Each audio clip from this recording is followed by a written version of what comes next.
এখন আমি আলোচনা করব যে আমেরিকা ব্রিটেনের মধ্যে যেরকম একটা চমৎকার সম্পর্ক এখন আছে, সেই রকম সম্পর্ক কি বাংলাদেশ ও পাকিস্তানের মধ্যে সম্ভব কি না। এবং আরেকটা জিনিস হলো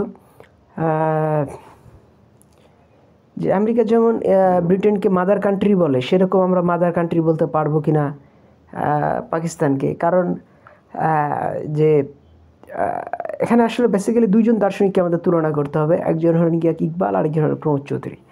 প্রমোদ চৌধুরী যখন লিখতেছেন যে ইউরোপীয় সভ্যতা ও বর্তমান যুদ্ধ, সাহিত্যে খেলা, বস্তুতান্ত্রিকতা বস্তু কি, ইউরোপিয়ান সভ্যতা কি টিকবে কি না, এই ধরনের উপরে যখন প্রবন্ধগুলো লিখতেছেন, তখন কিন্তু তিনি প্রচুর মিথ্যাচার করতেছেন এবং সভ্যতাকে, ইউরোপিয়ান সভ্যতার যত আবর্জনা সেইগুলো কালেক্ট করে তিনি দেশে নিয়ে আসতেছেন। কিন্তু ইকবালের ঘটনাটা একটু ভিন্ন। ইকবাল ইউরোপীয় সভ্যতার যে রত্নগুলো সেইগুলো এখানে চয়েস করে নিয়ে আসতেছেন। ইকবাল শিখাচ্ছেন লিডারশিপ, ইকবাল শিখাচ্ছেন জাতি গঠন, আর তিনি শিখাচ্ছেন আড্ডা ও খেলা। তো আমরা দেখব যে তিনি খেলার কথা প্রচার করতেছেন, কিন্তু পরবর্তীতে আমরা দেখব যে 1915 সালের দিকে তিনি সাহিত্যে খেলা রচনা করেন এবং 1942 সালের দিকে বুদ্ধদেব বসু আড্ডার পরে প্রচার করেন। তো এটা কিন্তু একটা বিরাট একটা যে জাতি গঠন বড় না আড্ডা বড়? অবশ্যই জাতি গঠন বড়। আড্ডা ও খেলার থেকে জাতি গঠন অনেক বেশি ইম্পর্টেন্ট। এবং জাতি গঠন কিন্তু ঈশের লক্ষ্য ছিল, নিটশের একটা প্রচণ্ড লক্ষ্য ছিল। এবং নিটশে যে অর্থে জাতি গঠন করতে যাচ্ছেন, ইকবাল কিন্তু অন্য অর্থে জাতি গঠন করতে যাচ্ছিলেন। নিটশে যে জাতি গঠন করছিলেন সেখানে মোরালিটিকে ধ্বংস করে ফেলতেছেন, কিন্তু ইকবাল মোরালিটিকে ইনট্যাক্ট রাইখা তিনি জাতি গঠন করতেছেন। ফলে দেখা যাচ্ছে যে ইংল্যান্ডের প্রধানমন্ত্রী হচ্ছেন একজন পাঞ্জাবি। ইকবালের বাড়ি ছিল পাঞ্জাবি ফিলোসফি শুধু পাঞ্জাবের সীমাবদ্ধ নয়, গোটা ভারতবর্ষ জয় করে ফেলেছে।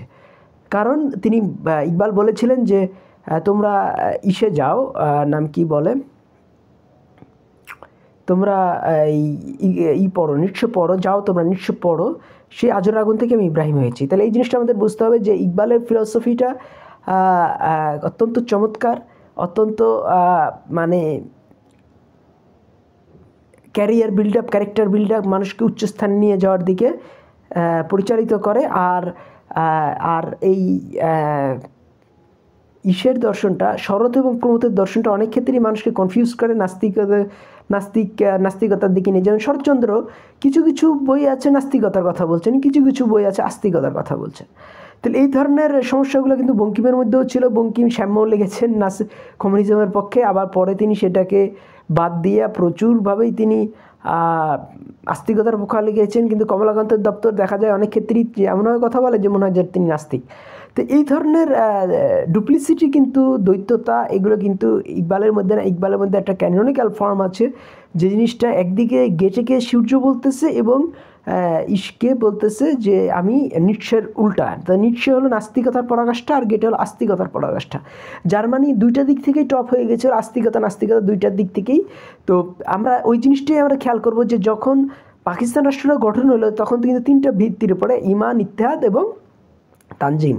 তাহলে ঈমান, দেশপ্রেম এবং শৃঙ্খলা। তো আমরা বাঙালিরা কিন্তু শৃঙ্খলাকে প্রচণ্ডভাবেই অ্যাভয়েড করেছি। কাজেই আমরা যদি ওই জিনিসটা যদি আমরা বুঝতে পারি যে না, শৃঙ্খলার জীবনে প্রয়োজন আছে, মার্ক্সের বিদ্রোহী সব কিছু না, এবং এই মার্ক্সিস্টদের যে মতবাদ এর থেকেও এরও অনেক খারাপ দিক আছে। এটা আসলে গ্রিক মতবাদ, এটা কিন্তু অনেক বাঙালি বুঝে না। এটা কিন্তু জার্মান দর্শনের মধ্যে পড়েই না, এটা গ্রিক মতবাদ এবং প্লেটোর মতবাদ থেকে চুরি করা। প্লেটো যেমন কবিদের কোনো স্থান দেননি, পরিবার ভেঙে ফেলতে চেয়েছেন, সবার সর্বাঙ্গীন সামর্থ্য কামনা করেছেন, যেটা বাস্তবভিত্তিক না, একটা ভাবের রাজ্যে বিরাজ করেন যার সাথে কোনো বাস্তবতার সম্পর্ক ছিল না।